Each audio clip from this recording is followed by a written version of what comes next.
Assalamualaikum warahmatullahi wabarakatuh. Diriwayatkan oleh Ibnu Hibban dalam kitab As-Siqat. Kisah ini diriwayatkan dari Abdullah bin Muhammad. Suatu ketika ia pernah berada di daerah perbatasan wilayah Arish di negeri Mesir. Kemudian ia melihat sebuah kemah kecil yang dari kemahnya menunjukkan bahwa pemiliknya adalah orang yang sangat miskin. Lalu ia pun mendatangi kemah yang berada di padang pasir tersebut untuk melihat apa yang ada di dalamnya. Karena wilayah tersebut adalah daerah yang sangat tandus dan sangat jarang ada orang yang bertempat tinggal di sana. Kemudian ia melihat seorang laki-laki, namun bukan laki-laki biasa. Kondisi laki-laki ini sedang berbaring dengan tangan dan kakinya yang buntung. Telinganya sulit mendengar, matanya buta, dan tidak ada yang tersisa selain lisannya yang berbicara. Dari lisannya orang itu mengucapkan, "Ya Allah, berilah aku ilham untuk tetap mensyukuri nikmat-Mu yang telah Engkau anugerahkan kepadaku, dan Engkau sangat muliakan aku dari ciptaan-Mu yang lain." Kemudian Abdullah pun menemuinya, memberi salam dan berkata kepada orang itu, "Wahai saudaraku, nikmat Allah mana yang engkau syukuri?"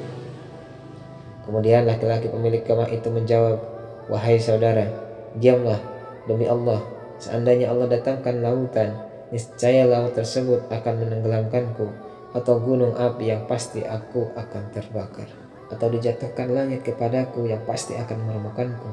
Aku tidak akan mengatakan apapun kecuali rasa syukurku kepada Allah." Lalu Abdullah kembali bertanya, "Bersyukur atas apa?" Lalu laki-laki pemilik kemah itu menjawab lagi, "Tidakkah engkau melihat Dia telah menganugerahkan aku lisan yang senantiasa berzikir dan bersyukur kepada Allah.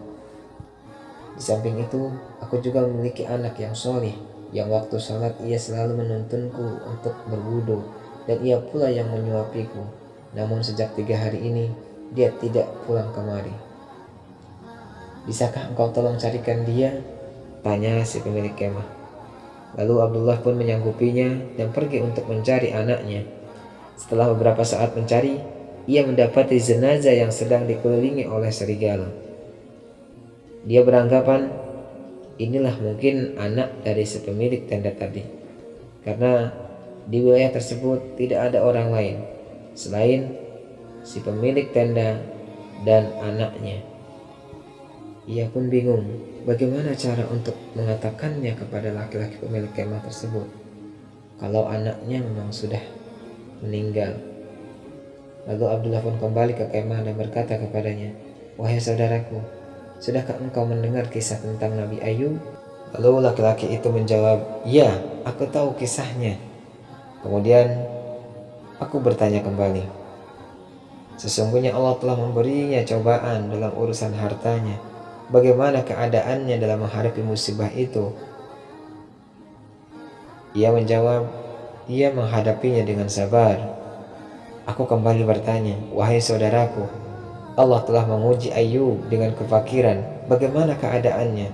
Ia kembali menjawab, "Ia bersabar." Lalu aku kembali bertanya, ia pun diuji dengan tewasnya semua anak-anaknya. Bagaimana keadaannya? Ia menjawab, "Ia tetap bersabar." Aku kembali bertanya, ia juga diuji dengan penyakit di badannya. Bagaimana keadaannya? Lalu ia menjawab dan balik bertanya, ia tetap bersabar. Sekarang katakan padaku, di mana anakku berada? Kemudian aku berkata, "Sesungguhnya putramu telah aku temukan di antara gundukan pasir dalam keadaan telah diterkam dan dimakan oleh binatang buas. Semoga Allah melipat gandakan pahala bagimu dan menyabarkan engkau." Kemudian laki-laki pemilik kemah ini mengatakan, "Alhamdulillah yang Dia tidak meninggalkan keturunan bagiku yang bermaksiat kepada Allah sehingga ia diazab di neraka." Lalu Abdullah semakin heran dengan lelaki pemilik kemah ini. Ia kembali bertanya, "Aku heran denganmu. Anakmu telah mati dimakan binatang buas, tetapi kenapa engkau tidak bersedih?" Lalu lelaki pemilik kemah itu menjawab, "Itu takdir Allah, dan aku bersaksi anakku itu adalah anak yang soleh dan berbakti kepadaku. mengurusi dan membantuku, dan insya Allah ia akan jadi penghuni surga. Kemudian lelaki pemilik kemah itu menarik napas panjang dan meninggal dunia. Abdullah pun membaringkannya dan berpikir, apa yang harus aku perbuat? Aku sendirian, dan bagaimana aku mengurus jenazah ini? Kemudian aku tutupi dengan jubahku, dan beberapa saat kemudian lewat 4 orang laki-laki mengendarai kuda. Mereka berkata, wahai saudara, apa yang telah terjadi?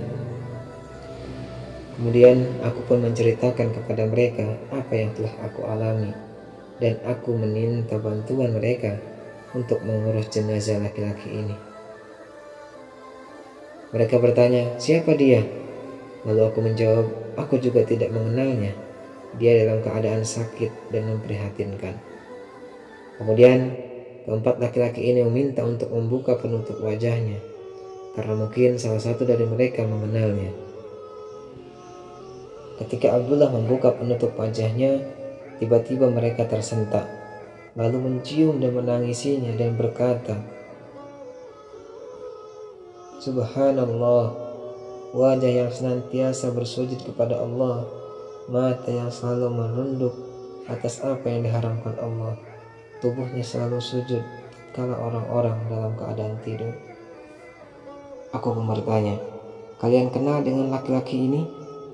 Lalu mereka menjawab, engkau tidak mengenalnya? Aku menjawab, aku tidak mengenalnya.